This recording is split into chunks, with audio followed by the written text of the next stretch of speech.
ఈ కాకతీయులలో విరజిల్లిన ఈ పేరి నాట్యం అనేది కనుమరుగైపోయింది. దాన్ని మనకు ఎలా తెలిసిందంటే, కాకతీయుల కాలంలో గణపతి దేవుని యొక్క రాజు ఆస్థానంలో గజసేనాధిపతిగా జయపసేన ఉండేవారు. వారు గజసేనాధిపతి యొక్క బామర్దైన జయపసేన నాట్యంపై మక్కువతో నాట్యంలో చాలా గ్రంథాలు రాశారు.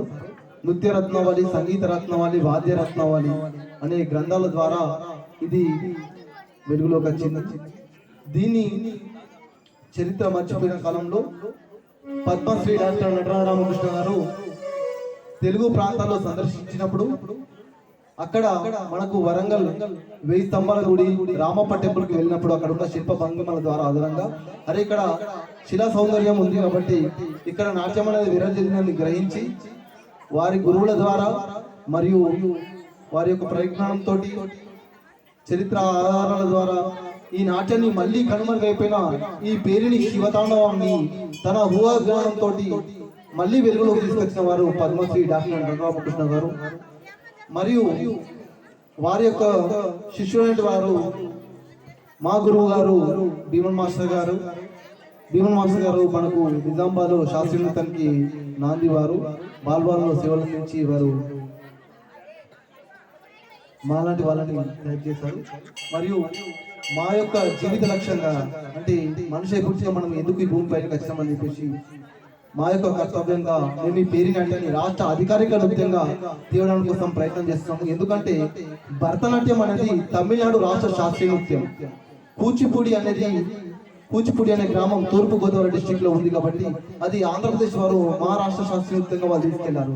మరి మనకంటూ ఒక రాష్ట్ర శాస్త్రీయ నృత్యం ఉండాలి కనుక చరిత్రలో పరిశోధిస్తే పూర్వం కాకతీయ కాలంలో చేసేవారని మనకు చరిత్రగా ఆధారాలు ఉన్నాయి కాబట్టి, అంతేకాకుండా మన శిలా సంపద కూడా మనకు తెలుస్తుంది కాబట్టి దీన్ని మన రాష్ట్ర అధికారిక నృత్యం కొరకు మా వంతు ప్రయత్నంగా మేము నిజామాబాద్ ప్రాంతంలో 10 సెంటర్లలో ఇక్కడ ఏరియా వాళ్ళకి అక్కడే మనం 10 సెంటర్లో ఈ పేరి నాట్యాన్ని ఉచితంగా నేర్పించడం జరుగుతుంది విద్యార్థులకు.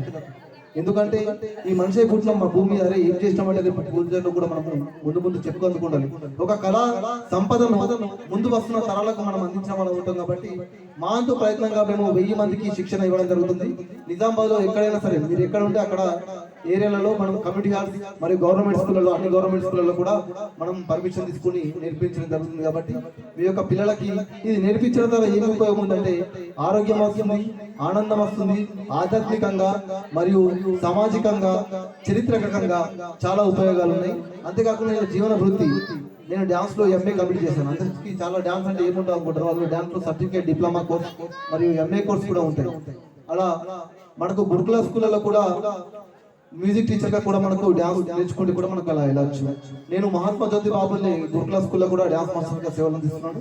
మరియు అంతేకాకుండా ఈ నాట్యంలో మనము 1000 మంది కార్యక్రమము కూర్చున్నాం కాబట్టి అందుకోసం మీ పిల్లల్ని ప్రోత్సహించి నేర్పించాలని ఆశిస్తున్నాను.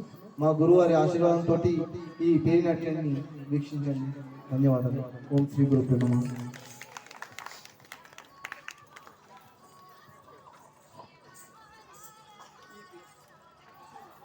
పేరి నాట్యంలో 2 రకాలు ఉంటాయి.